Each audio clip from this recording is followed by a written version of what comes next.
তুই খাবি, এমনকি তোর বাপ সহ খাবে বান্দির মেয়ে। মুখ খোল বলছি। সপ্তদর্শী কুচকানো মুখে রাগের ঝলক স্পষ্ট। সম্মুখের রুরমানবের রুক্ষ কণ্ঠের রুক্ষ মুঠোয় বন্দি থাকা তার নরম চোয়ালখানা অবশ হচ্ছে ক্রমশ। চশমা পরা মায়াবী চোখ দুটো পিট পিট করছে কেমন। নাকের পাতলা ডগাটা মুহূর্তেই রং ধারণ করেছে লাল। সপ্তদর্শী তক্ষুনি বাঁকিয়ে উঠে নিজ মস্তক। ঘটনা প্রবাহে রুরমানবের রুক্ষ মুঠো খানিক আগলা হতেই মাহি কেমন গজ করতে করতে ঝাঁঝালো কণ্ঠে বলে ওঠে, না বলছি না। তারপরও জোর করছেন কেন? কথায় কথায় জোর দেখানোটা খুব প্রয়োজন, তাই না? সপ্তদশীর কথায় কি তেজ! ভুলবশত কণ্ঠ হয়েছে উঁচু। সে কণ্ঠ কানে যেতেই সম্মুখে দাঁড়িয়ে থাকা রুদ্রমানবের মুখায়বে নামল আগের ন্যায় পরিবর্তন। ফর্সাল ললাট পটে দেখা মিলল অসন্তোষের ছাপ।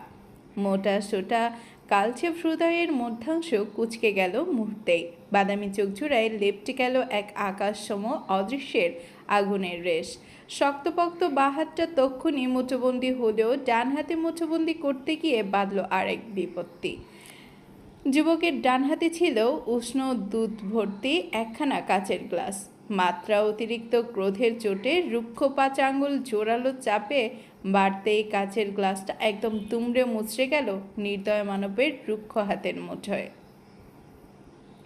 মুহূর্তেই চিরবির শব্দ তুলে ভাঙা কাচের টুকরোগুলো আলগোছে দেবে গেল মুগ্ধের সম্পূর্ণ হাতে। তীক্ষ্ণ সীসার টুকরোগুলো আচমকা হাতের চামড়া ভেদ করতেই সম্পূর্ণ হাতটা কেমন ভিজে গেল উষ্ণ তরল রক্তে। রুক্ষ আঙুলগুলোর ধার চুইয়ে চুইয়ে লহুর ছিটেফোঁটা কেমন অবহেলায় গড়িয়ে পড়ছে মেঝেতে। এহেন হুটহাট ঘটনার আকস্মিকতায় ভরকায় মাহি। বিস্ফোরিত দৃষ্টিতে তাকায় মুগ্ধের রক্ত ভেজা হাতের দিকে। মুখায়বে একরাশ ভয় ভীতি লেপটে সপ্তদর্শী কেমন হড়বড়িয়ে বলে ওঠে, এটা কি করলেন আপনি? আপনার হাত তো কেটে। বাদবাকি বাক্য জিভ খসানোর পূর্বেই ঘটল আর এক বিপত্তি। রুরমানব শক্ত চোয়ালে কটমট করতে করতে তৎক্ষণাৎ টেবিলের ওপর থেকে ধারালো বাটার নাইফটা তুলে নেয় নিজ হাতে। অতঃপর চোখের পলকে নাইফের তীক্ষ্ণ সূচালো ডগাখানা এগিয়ে আনে সপ্তদশীর কুণ্ঠানালী বরাবর। এরূপ আকস্মিক কাণ্ডে আতঙ্ক বাকরুদ্ধ মাহি। বেচারির নিঃশ্বাস আটকে গিয়েছে গলার কাছে। নাইফের সূচালো ডগাটা আদৌ কণ্ঠনালীর মসৃণ চামড়া ভেদ করেছে কিনা কে জানে। অথচ তখনই ভয়ে সপ্তদশীর পান বেরিয়ে যাবার উপক্রম যেন। এদিকে মুগ্ধ আজ বেপরোয়া। রাগে দিক বিদিক শূন্য মানব শক্ত চোয়ালখানা ফুটিয়ে শব্দ তুলছে কটমট। বাদামি চোখ দুটোতে সে কি রাগ তার! এই বুঝি চোখের আগুনে ঝলসে দিবে সপ্তদর্শীকে। মাহি ভয়ার্ত, ফাঁকা ডোক গিলবার জো নেই এখন। দুর্বল চিত্তে নিঃশ্বাসের গতি ফের টানতেই আচানক সম্মুখে থেকে একখানা শক্তপোক্ত হাত এসে চট করে আঁকড়ে ধরল মাহির নরম চুলের গোছা। তৎক্ষণাৎ চুলের ব্যথায় কুকিয়ে ওঠে সপ্তদর্শী। পাতলা ঠোঁটের চামড়ায় দাঁত বসিয়ে নিজেকে সামলানোর ব্যর্থ প্রয়াসে মত্ত থাকতে সম্মুখ থেকে ভেসে এলো মুগ্ধের বাজখাই কণ্ঠের হুঙ্কার, আমাকে না বলার স্পর্ধা কোথা থেকে পেলি তুই জানোয়ারের বাচ্চা? কে দিয়েছে তোকে এই সাহস? একবার ভালো মতো কথা বলেছি বলে ভুলে যাস না আমি কে আর তুই কে। যেখানে তোর মতো হাফ ইঞ্চিকে সাইজ করতে সেকেন্ড খানেকও লাগবে না আমার, সেখানে তুই কিনা আমার সাথে গলাবাজি করিস। কয়েকদিন ধরে মারছি না বলে গায়ের তেল জমেছে তাই না? বেশি লাফালাফি করলে তোর গায়ের তেল তোকেই চুবিয়ে মারব। Do you get me bitch? সপ্তদশীর কণ্ঠা বরাবর চেপে রাখা সূচালো নাইফের ডগায় সামান্য লহুর উপস্থিতি স্পষ্ট। যেন আরেকটু হলেই নাইফের তীক্ষ্ণ আগা খপাত করে ঢুকে পড়বে মাহির নরম কণ্ঠা ভেদ করে। নির্দয় মানবের সেদিকে এখন বিন্দুমাত্র খেয়াল নেই। তার শরীর চলছে ক্ষোভে। এইটুকুন একটা মেয়ে কিনা কথায় কথায় তার অবাধ্য হয়। এ যে শ্যানো মানুষটার নাকুচু ব্যক্তিত্বের শখানেক খেলাপ। রুরমানব গজগজ করছে। চোয়ালের পেশি টানটান করে সে যেই না হাতের নাইফটা আরেকটু দাবাতে যাবে ঠিক তক্ষুনি তার ক্রূর দৃষ্টি গিয়ে আচমকা আটকালো সপ্তদর্শীর ফর্সা মসৃণ কুঞ্চায়। রাজহংসীর ন্যায় দীর্ঘ সুকোমল গির্বাদেশের মধ্যাংশে এক বিন্দু তাজা লহু আটকে আছে চকচকে ধারালো চাকুর আগায়। এরূপ দৃশ্যে মুহূর্তেই অনিচ্ছা দয়ামায়াহীন হৃদয়টা কেমন দুলে উঠল নির্দয় মানবের। বুকের খাঁচায় লুকায়িত বেয়াদব অঙ্কটা কেমন মোচড়াতে লাগলো অনবরত। যুবকের হাসপাস বেড়ে গেল পরক্ষণে। ভেতর ভেতর বইতে লাগলো এক অনিয়ন্ত্রিত ঝড়। আশ্চর্য, মানুষ মারা তো নতুন কিছু নয় তার জন্য, তবুও মেয়েটাকে আজ একটুখানি আঘাত করতে এই বুক কাঁপছে কেন তার? মনের মধ্যে এমন হাসপাস কেন লাগছে? মুগ্ধ ভাববার অবকাশ পেল না। শরীরটা তার বড্ড অস্থির হলো পর মুহূর্তেই। অভিব্যক্তিতে ছড়িয়ে পড়ল একরাশ বিচলিত ভাবস্রোত। যুবক কেমন অস্থিরতায় ছেড়ে দিল মাহির চুলের গোছা। উদ্ভ্রান্তের ন্যায় নিজ দাম্ভিক হাঁটুখানার ভাঁজ ঠেকালো ফ্লোরের গায়ে। নতমুখে ফোপাতে থাকা মাহির মুখ পানে ঘাড় কাত করে তাকিয়ে থাকে। যুবক কেমন উদ্ভ্রান্ত অস্থিরতায় বিরতিহীন আওড়ালো, এই এই চাশমিশ, দেখি দেখি কোথায় ব্যথা লেগেছে দেখি, কতটুকু কেটেছে দেখি, মুখ তোল চাশমিশ। ফোপাচ্ছে মাহি। ঠোঁট উল্টে অনবরত ভেজা চোখ দুটো মুছে যাচ্ছে হাতের উল্টো পিঠে। এদিকে যুবক যেন বড় অস্থির, সেদিকে বিন্দুমাত্র উদ্বেগ নেই তার। মুগ্ধের বাড়ন্ত হাতের রুক্ষ আঙুলের ছোঁয়া গ্রীবাতে সে স্পষ্ট করতেই গেলেই ঝাঁঝিয়ে ওঠে মাহি। গলায় একরাশ কর্কশ ভাব টেনে বলল, থাক, আর জুতো মেরে গোরদান করতে হবে না।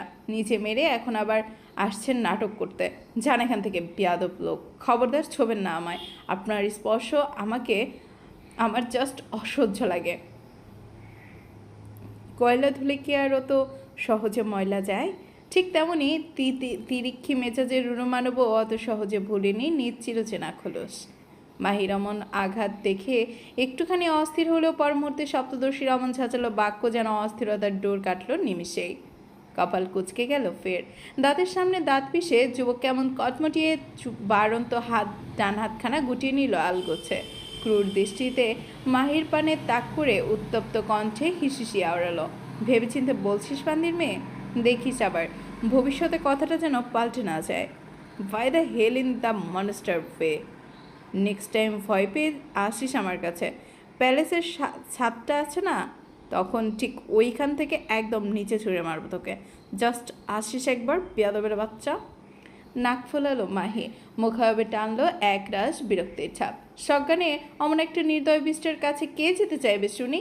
সে তো ভয়ের চোটে হিতায়ত জ্ঞানশূন্য হয়ে সামনে যাকে পেয়েছে তাকে কাছেই ছুটে গিয়েছিল। সে কি থোড়াই জানতো সামনে লোকটাকে? সপ্তদর্শীর মুখ ঘোরায় অন্যত্র। ভেজা চোখ দুটোর দৃশ্যপটে বড্ড ঘোলাটে। গলার কাছটা চিনচিন করছে চিৎকার দিয়ে কাঁদতে না পারার ব্যর্থতায়। ওদিকে মুগ্ধ ততক্ষণে উঠে দাঁড়িয়েছে। মেরুদণ্ড সামান্য বাঁকিয়ে ফ্লোরে পড়ে থাকা ওষুধের প্যাকেট দুটো আলগোছে তুলে এনে রাখলো টেবিলের ওপর। অতপর শক্ত মুখে কপাল কুঁচকে মেয়েটাকে বলে উঠল, ওষুধগুলো খেলে খা, না খেলে মরে যা খাড়তারার ঘরে খাড়তারা। ঠোঁটের কোণে কামড়ে ধরল মাহি। এক মুহূর্তে চোখ দুটো বুজে রেখে নিঃশ্বাস ছাড়ল বড় করে। পরক্ষণে ঘাড় বাঁকিয়ে তাকালো চালা চলতি যুবকের পানে। যুবক গটগড়িয়ে পায়ে এগোচ্ছে ঘরের দরজার দিকে। তার ডান হাতটা দিয়ে এখনো চুইয়ে পড়ছে লৌহ। সপ্তদশী কপাল গোটায় এবার। খানিকক্ষণ চুপ থেকে আচমকা গলা উঠিয়ে বলে বসে, আপনি কি উল্টোপাল্টা কিছু খেয়ে এসেছেন? ব্যস্ত কদম জোড়া হুট করে থেমে গেল মুগ্ধের। সন্দিগ্ধতায় ঘাড় বাঁকায় সামান্য। কণ্ঠে এক রাস কাট ভঙ্গিমান ঠেলে দাঁত খিচে আওড়ালো, ফর দ্য ফাক আর ইউ মিনিং বান্দির মেয়ে? গাল বাঁকায় মাহি। ডান হাতের তর্জনী উঠিয়ে নাকের ডগায় নেমে আসে চশমাটা আলগোছে ঠেলে দেয় ওপরে। পরক্ষণে ক্ষুদ্রাকার বদনখানি নাড়িয়ে সপ্তদর্শী উঠে দাঁড়ায় বসা ছেড়ে। পায়ের গতি বিছানার পানে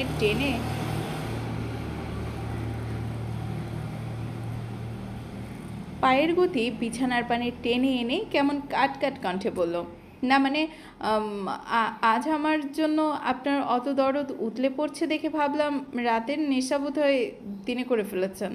তৎক্ষণাৎ মাথায় আগুন চলে উঠল মুগ্ধের।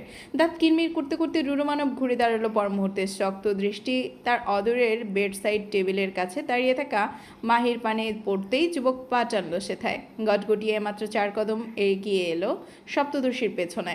মুখাবে ভীষণ তেজ নিয়ে শক্ত হাতে সপ্তদর্শীর কোনোই আঁকড়ে তাকে এক হ্যাচকা টেনে নিচের দিকে ঘুরিয়ে নেয় বেপরোয়া মুগ্ধ। আহত ডান হাতের মেয়েটার দিকে থাপ্পড় উচ্চতায় সহসা ভরে নাক মুখ ছিটকে কুঁচকে নেয় মাহি। দুহাতে উল্টে পাল্টে উঠিয়ে আড়াল করে নেয় নিজের মুখ। বেপরোয়া যুবক থমকায়। সপ্তদশী হাতে থাকা ওয়েটমেন্টের দিকে চোখ পড়তেই থমকেছে তার হাত। সন্দিগ্ধতায় কুঁচকে গিয়েছে কপাল। জুডোভাষী মানব পরক্ষণেই কটমটিয়ে আওড়ালো। আবার কোথায় কেটেছে তোর? ধীরে সুস্থে স্থির হলো মাহি। আলতো করে হাত নামিয়ে আনলো মুখমণ্ডলের উপর থেকে। মুখগুলো পেটেছে মায়াবিনী। সম্মুখের রূঢ়মানব উত্তরের অপেক্ষায় থাকলেও প্রত্যুত্তর করবার কোনোরূপ তাড়া দেখায়নি সে। এতে যেন মুগ্ধের মাথাভর্তি উত্তপ্ত আগুনে আর এক কৌচক ঘি পড়ল।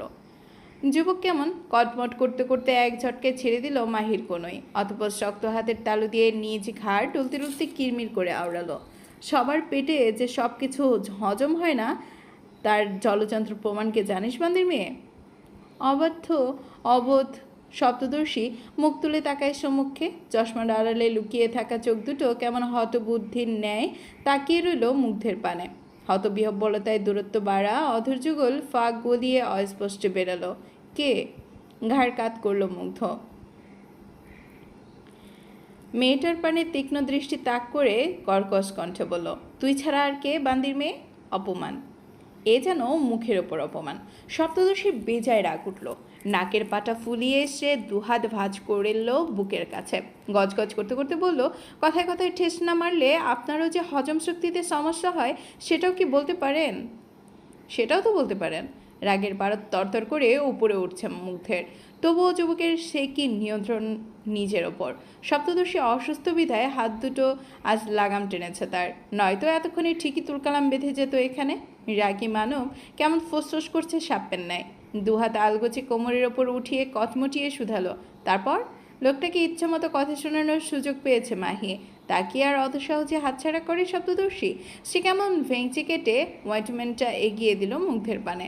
গম্ভীর মুখে অনুভূতিহীন কণ্ঠে বলল, কিছু না, নিন জায়গায় ওষুধটা নিজে নিজে লাগিয়ে ফেলুন। আপনার গায়ে তো আবার স্পর্শ করা যায় না। তড়াক করে কুচকায় মুগ্ধ। চোখ কুচকায় মুগ্ধ। একবার বাড়িয়ে রাখা ওয়েন্টমেন্টের দিকে আর একবার মাহির পানে দৃষ্টিপাত করতেই চল শক্ত হলো মুগ্ধের। যুবক বোধহয় হারল নিজ হিতাহিত জ্ঞান। সে কেমন দাঁত কিরমির করতে করতে এক পা করে এগোলো মাহির দিকে। তারও মন কান্দে ভরকায় মাহি। এতক্ষণে তোতা পাখির মতো মুখে মুখে তর্ক করলেও এখন কেন যেন বড় ভয় লাগছে তার। শুকনো ফাঁকা ঢোক গিলে পেছোচ্ছে কদম। এরই মধ্যে তার পা আটকেছে বিছানার সঙ্গে। পেছানার জায়গা অন্ত হতেই বুক কেঁপে উঠে মাহির। আর্তনাদ দৃষ্টে ভয়ার্ত দৃষ্টির সম্মুখে তাকাতেই চোখোচোখি হলো রূঢ় মানবের ক্রূর দৃষ্টির সনে। সে এগোচ্ছে। তার পা ছুঁই ছুঁই মাহির বদন, গা ছুঁই ছুঁই মাহির বদন। মাহি তৎক্ষণাৎ কোনোরূপ উপায়ন্তর না পেয়ে আরেকটু পেছাতেই সে কেমন ঝুলে পড়ল বিছানার কোলে। পড়ে গিয়ে হক চকিয়ে সামনে তাকাতেই দেখলো মুগ্ধ কেমন দাঁত খিচে বলে যাচ্ছে, তাই না? আমাকে স্পর্শ করা যায় না? অথচ গতকাল আমার স্পর্শ আগে অনুমতি নিয়েছিলি তুই বান্দির মেয়ে। তাহলে এখন আবার স্পর্শ করা যায় না বলে নাটক করছিস কেন? যখন তখন টিপিক্যাল মেয়েদের মতো নাটক না করলে ভাল লাগে না তোর, তাই না? যত সব বেয়াদব মেয়ে ছেলে। রাখ তোর ওয়েন্ডমেন্টে তোর কাছে। তুই বেশি করে লাগাবান্দির মেয়ে। আসছে নিজের সো কল্ড দরদ দেখাতে, সাচা বীজ। বলেই আর এক মুহূর্ত দাঁড়ায়নি মুগ্ধ। তক্ষুনি পা ছোটালো দরজার পানে। এদিকে সে চলে যেতেই মুখ ভেঙচি কাটে মাহিম। নাখোশ ভঙ্গিতে বিড়বিড় করে বলে ওঠে, সবাইকে নিজের মতো মনে করিস বেয়াদব লোক? মনস্তার, আপনার হাতের এই অবস্থা কেন? ক্ষত দেখে মনে হচ্ছে এখনও তাজা। দিন আমি ব্যান্ডেজ করে দেই। বিশাল আকৃতির রাজকীয় কক্ষের তকতকে কুচকে কাচের মেঝেতে দাঁড়িয়ে আছে অ্যাডুইন। অদূরে বৃহদাকার আয়নার সামনে দাঁড়িয়ে তৈরি হচ্ছে মুগ্ধ। গায়ে জড়াচ্ছে শ্যাডো মনস্টারের চিরচেনা বেশভূষা। বেখায়ালি পুরুষ এখনও নিজ হাতের ক্ষতখানায় না লাগিয়েছে ব্যান্ডেজ আর না লাগিয়েছে কোনোরূপ অয়েন্টমেন্ট। ক্ষত থেকে নির্বিকারে করাচ্ছে লৌহ। তা দেখে চিন্তার ঝুলি আউড়ে বলে ওঠে অ্যাডুইন। অথচ তার অমন কথা মনস্টারের আদৌ কানে তুলল কিনা কে জানে। লোকটা কেমন গম্ভীর মুখে তৈরি হচ্ছে দেখো। অ্যাডুইন দোনমনো করছে। খানিকক্ষণ চুপ থেকে ফের চিন্তিত কণ্ঠে শুধালো, monster please let me to do this.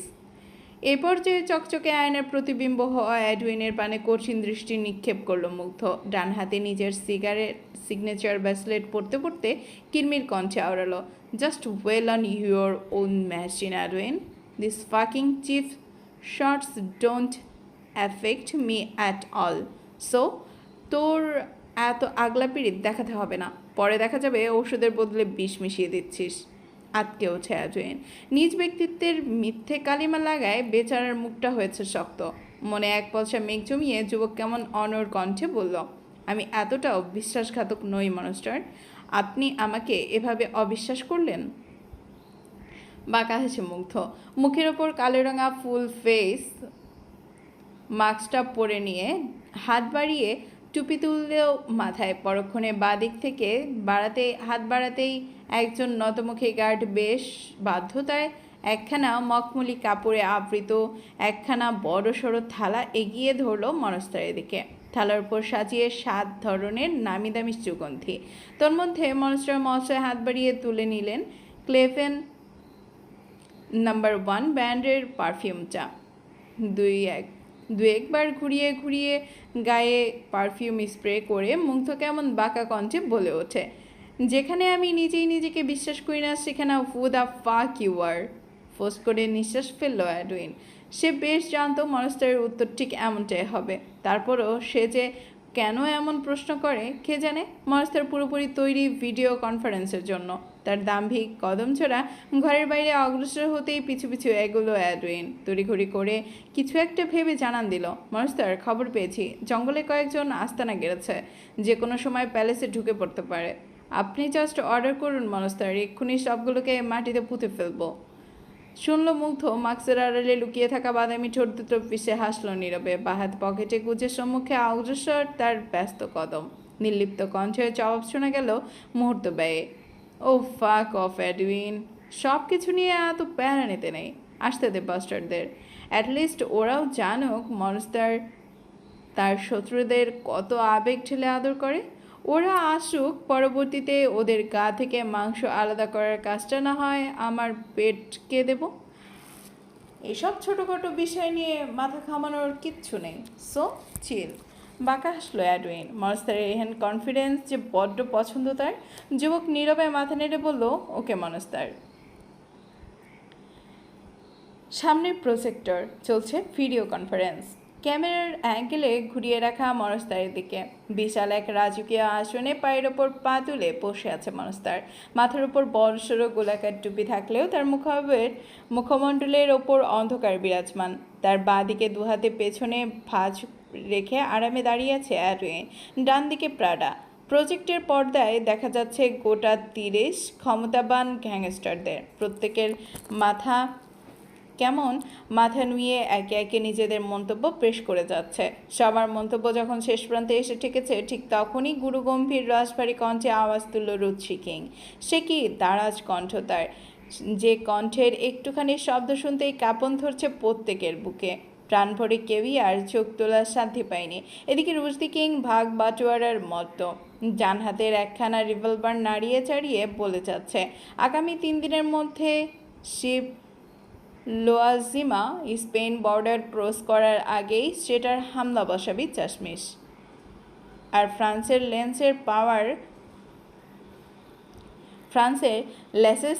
লেসেলে পাওয়া কয়লার খনি সম্পূর্ণ কথাটা শেষ হওয়ার পূর্বেই পাশ থেকে অ্যাডউইন কেমন ফিসফিস করে বলে উঠল, monster, you are in conference. তড়িৎ মাথায় রক্ত উঠে গেল মনস্তারের। কথার মাঝে ব্যাঘাত তার সহ্য হয় না। এত বড় কথাটা জানা সত্ত্বেও অ্যাডউইনের এহেন হস্তক্ষেপে চিরবিরিয়ে ওঠে মুগ্ধ।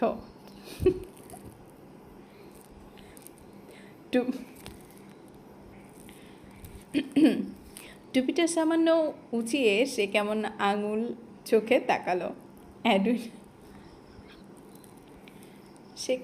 আগুন চোখে তাকালো অ্যাডউইনের পানে। বিকট এক হুঙ্কার ছুঁড়ে আওড়াল, how dare you interrupt me? প্রাণের মায়া নেই তোর বাস্টার্ড? থতমত খেয়ে বসে অ্যাডুইন। তড়িৎ প্রাণের ভয়ে দুহাচু গেড়ে বসলো মেঝেতে। মাথাটা নিয়ে ভীত সন্ত্রস্ত কণ্ঠে বলল, মনস্টার, আপনি ভুলে না না মানে ভুল না, আসলে আপনি ভিক্টরের জায়গায় চাশমিশ বলেছেন। নিজ দোষ স্বীকারে অপ্রস্তুত মনস্তার। তিরিক্ষি মেজাজে দাঁত কিরমির করে তক্ষুনি মুচুবন্দি করলো দুহাত। অন্য ক্যামেরায় এতক্ষণ ধরে সবাই দেখছে সব, তবে যেই না মনস্তার ক্যামেরার দিকে ঘুরলো অমনি বেচারার মাথা নুইয়ে নিল ফের। মুগ্ধ হিসিয়ে যাচ্ছে, কটমট ধ্বনিতে ফের আওড়ালো, কালকের মধ্যে ফ্রান্সের লেসেলে পাওয়া কয়লার খনিগুলো নিজেদের আওতায় নিবি, চাশমিশকে বলবি। এবারে নিজে নিজেই থেমে গেল মুগ্ধ।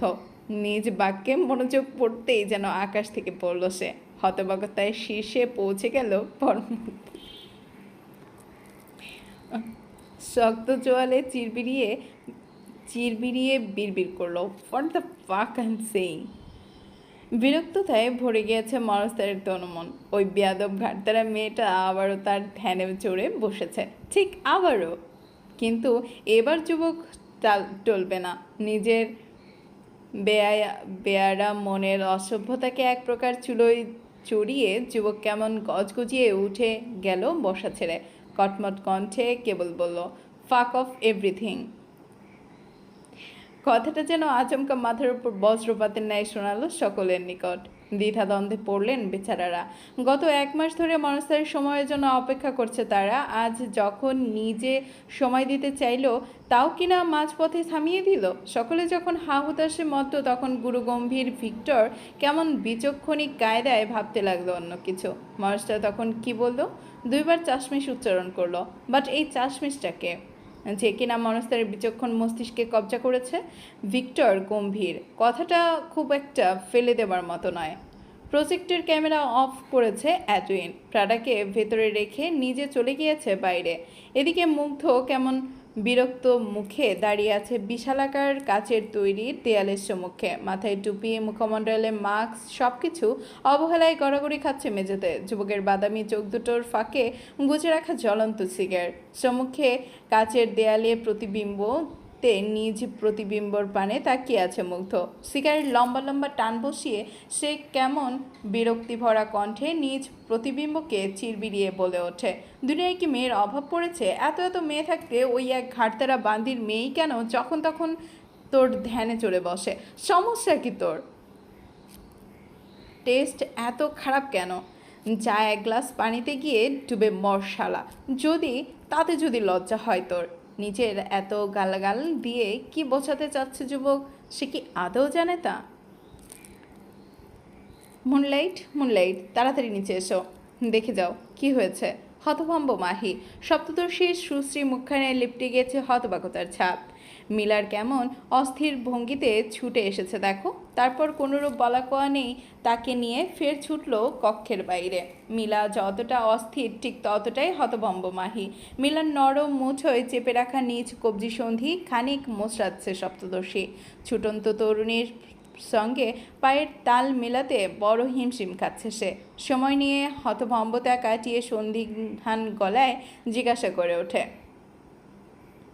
কোথায় নিয়ে যাচ্ছ মিলা? থামলো তরুণীর ছুটন্ত কদম। আলগোছে শরীর ঘুরিয়ে তাকালো পেছনে। বড় বড় নিঃশ্বাস ফেলে আতঙ্কিত কণ্ঠে বলল, করিডোর দিয়ে এক ঝলক নিচে তাকাও মুনলাইট, বুঝে যাবে সব। কপাল ঘোচালো মাহি। সন্দিগ্ধতায় কুঁচকে গেল চশমা পরা মায়াবী চোখ দুটো। সে কেমন রয়ে শুয়ে কবজি ছাড়লো মিলার হাতের মুঠো থেকে। অতপর গুনে গুনে পা ফেলে এগিয়ে গেল করিডোরের রেলিংয়ের দ্বারে। আলতো করে মাথা বের করে নিচে খানিক উকি দিতেই বুঝি ঝটকা খেল সপ্তদর্শী। ঝটকার তাড়নায় তক্ষুনি শক্ত করে চেপে ধরল রেলিংয়ের দ্বার। সপ্তদর্শীর চোখের দৃষ্টি হয়েছে বিস্ফোরিত।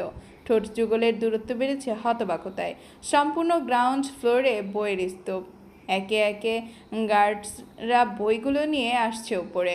তাদের গন্তব্য নিশ্চয়ই 3 তলায়। মাহি হতবাকতায় বাকরুদ্ধ। চমকে তাকিয়ে থাকতেই পাশ থেকে শুনল মিলার সন্দিহান কণ্ঠ, তুমি বলেছিলে বই আনতে? মাহিরা করল না। তার অবাক ভাবস্রোত তখনও বিরাজমান। নিচে তাকিয়ে থাকতেই হঠাৎ দেখলো গ্রাউন্ড ফ্লোরের মাঝখানে থাকা গোলাকার কারুকার্যের জায়গাটা এনে দাঁড়িয়েছে রুলো মানব।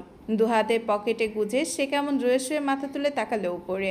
মুহূর্তে চোখাচোখি হলো দুজনের। আশ্চর্য, মাহি চোখ সরায়নি, উল্টো তার চোখ যেন চিৎকার দিয়ে রুরুমানবকে বলছে, আপনি কি পাগল? জুরুমানব কি বুঝলো সপ্তদর্শীর চোখের ভাষা, নয়তো সে কেন অমনভাবে বাঁকা হাসলো? মাথাটা আলগোছে কাত করে সেও বোধহয় একই চোখের ভাষায় জানালো, মনে হয়। চলবে। কেমন হয়েছে পর্বটি বলতে ভুলবেন না কিন্তু। ওকে, আমার ছোট্ট ছোট্ট পাখিদের দল। Thank you for watching.